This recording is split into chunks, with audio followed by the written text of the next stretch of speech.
Mark Twain a déclaré que dans la vie, il y a deux choses inévitables, la mort et les impôts. Les perspectives yogi soutiennent que tout dans l'univers est en constante évolution et que rien n'est permanent. Si quelque chose a une naissance, il aura également une fin.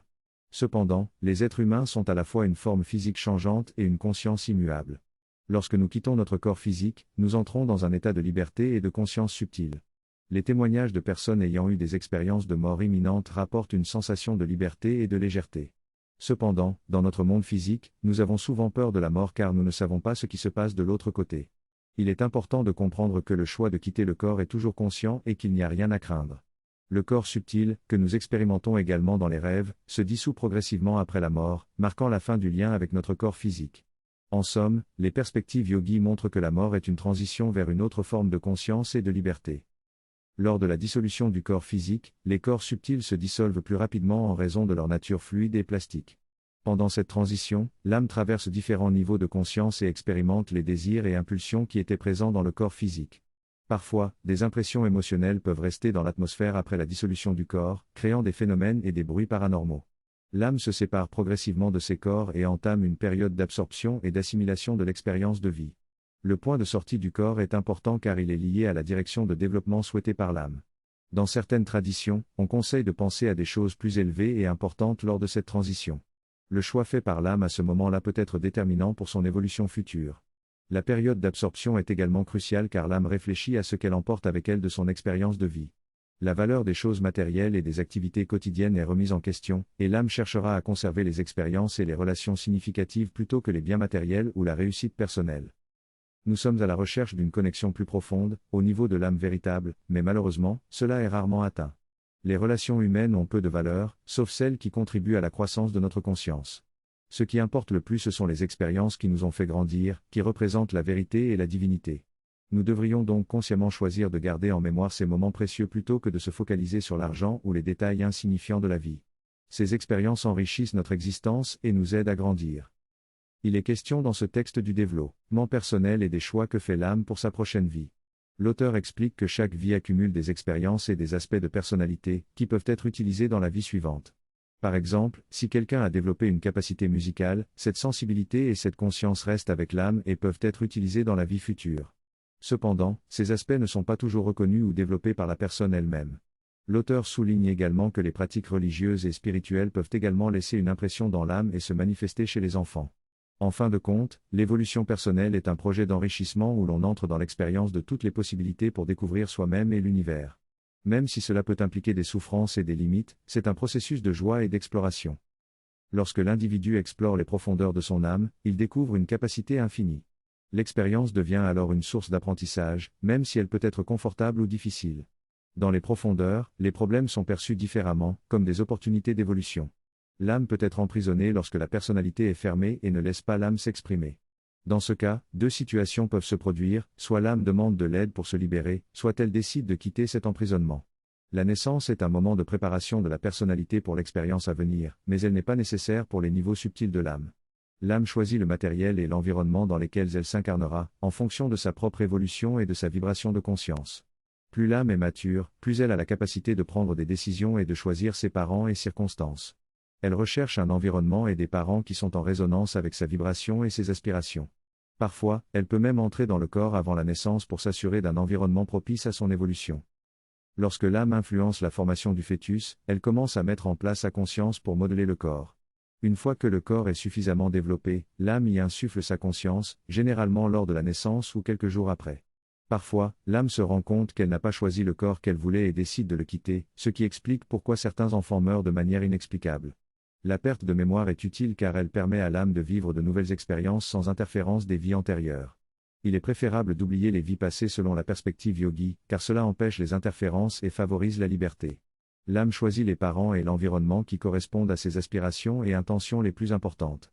Si une famille valorise la sagesse et la connaissance, les âmes qui veulent développer cet aspect choix iront de s'incarner dans cette famille.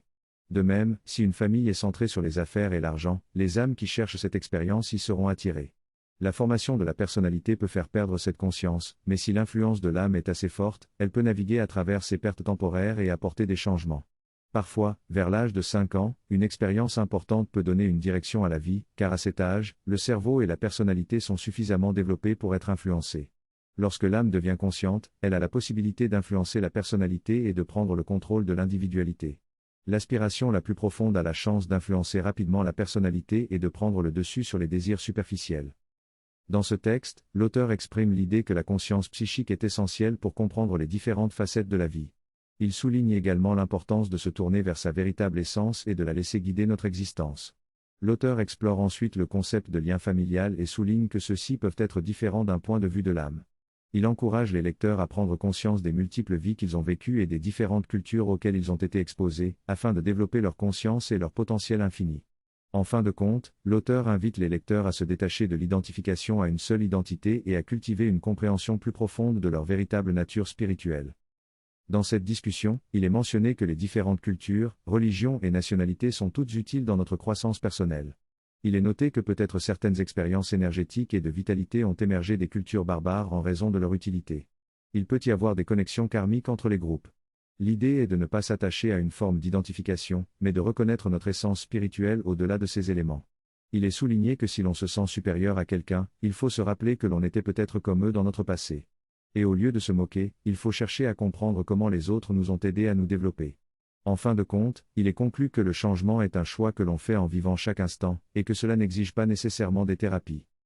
Il est essentiel d'être conscient de nos possibilités et de développer notre conscience pour ne pas perdre notre vie sans prendre conscience de ses possibilités. Il est possible de perdre des opportunités et des possibilités extraordinaires en ne faisant pas les bons choix. L'exemple d'une personne qui n'a pas développé son potentiel spirituel malgré ses dons démontre l'importance de faire des choix positifs dans notre développement personnel. Les circonstances de la société peuvent être difficiles et tenter de détourner notre aspiration spirituelle, il est donc nécessaire d'être conscient de ces influences négatives et de choisir la voie de la lumière plutôt que celle de l'obscurité. Il existe une guerre entre le sombre et la lumière, et il est crucial de devenir conscient de ses forces et de choisir toujours la lumière. Dans cette synthèse, il est évoqué le fait que l'âme a suffisamment vécu sur Terre et qu'elle cherche à manifester les possibilités divines dans la matière. Il est mentionné que certaines personnes ont le choix de sortir de l'évolution et de s'immerger dans l'unité d'origine, mais la plupart décident de rester sur Terre pour manifester ces possibilités. Lorsqu'on quitte le corps physique, on passe un temps dans des mondes intermédiaires avant d'entrer dans le repos de l'être. Certains êtres évolués peuvent choisir de rester au niveau subtil pour aider l'humanité au niveau physique. La manifestation de la divinité sur Terre est infinie et en constante évolution.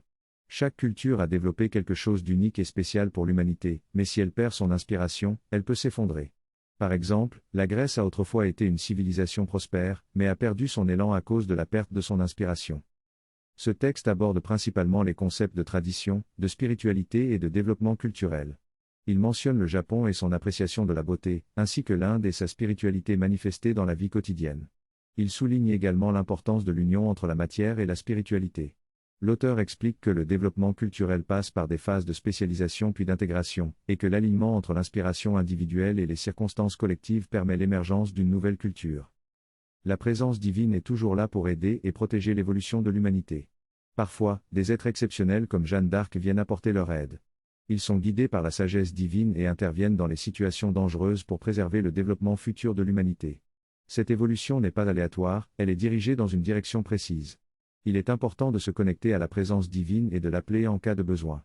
Dans notre prochaine rencontre, nous discuterons des étapes du développement et de la transition vers une perspective spirituelle, ainsi que des choix importants que nous devons faire pour nourrir notre âme.